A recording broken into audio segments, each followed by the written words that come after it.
আমি চাই এদেশে ন্যায় ও ইনসাফের ভিত্তিতে একটা সরকার প্রতিষ্ঠিত হোক। এদেশের সম্পদ আর যেন বহির্বিশ্ব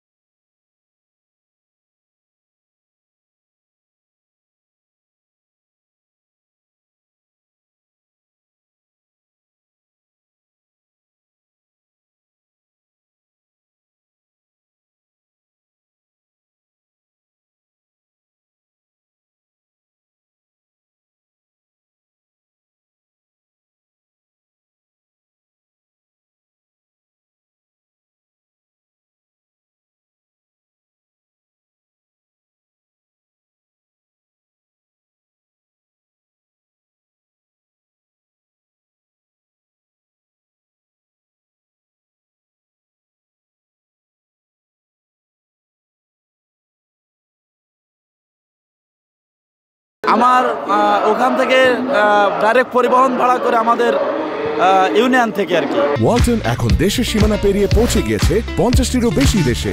ওয়ালটন, ঘরে ঘরে বিশ্বজুড়ে। যাপন করছি গাড়িতেই, এবং ফজরের নামাজের পরে কিছু সময় বিশ্রাম নিচ্ছি এখানে, এবং খাওয়া দাওয়া আমি করছি এখানে। আমাদের রামপালের এক ভাই আছে এখানে, উনি আমাদের মেহমানদারি করাইছে, তার মাধ্যমে আমরা খাওয়া দাওয়া করছি আলহামদুলিল্লাহ। এবং সমাবেশ স্থলে এখানে আসছি, আমি ময়দানেও গেছিলাম, কিন্তু অতিরিক্ত গরম সহ্য করতে না পেরে এখানে বেরিয়ে আসছি। তাই এখানে সমাবেশ শেষ করা পর্যন্ত থাকার ইচ্ছা আমার আছে। আমি আল্লাহর কাছে সাহায্য চাই যেন আমি এখানে সমাবেশ শেষ হওয়া পর্যন্ত থাকতে পারি। আজকে জামাত ইসলামের যে 7 দফা দাবি, সেই দাবি যেন এদেশে বাস্তবায়ন হয়। যেহেতু জুলাই অভ্যুত্থানে যে মানুষগুলো জীবন দিয়ে গেছে, দেশের একটা ফ্যাসিস্ট সরকারকে তারা এদেশ থেকে বিতাড়িত করতে সক্ষম হয়েছে তাদের জীবনের বিনিময়, তাদের রক্তের বিনিময়। আমি দেখেছি যে একটা গাড়ি, অটো গাড়ির ভিতরে অনেকগুলো লাশ সেখানে আগুন দিয়ে জ্বালিয়ে দেওয়া হয়েছে।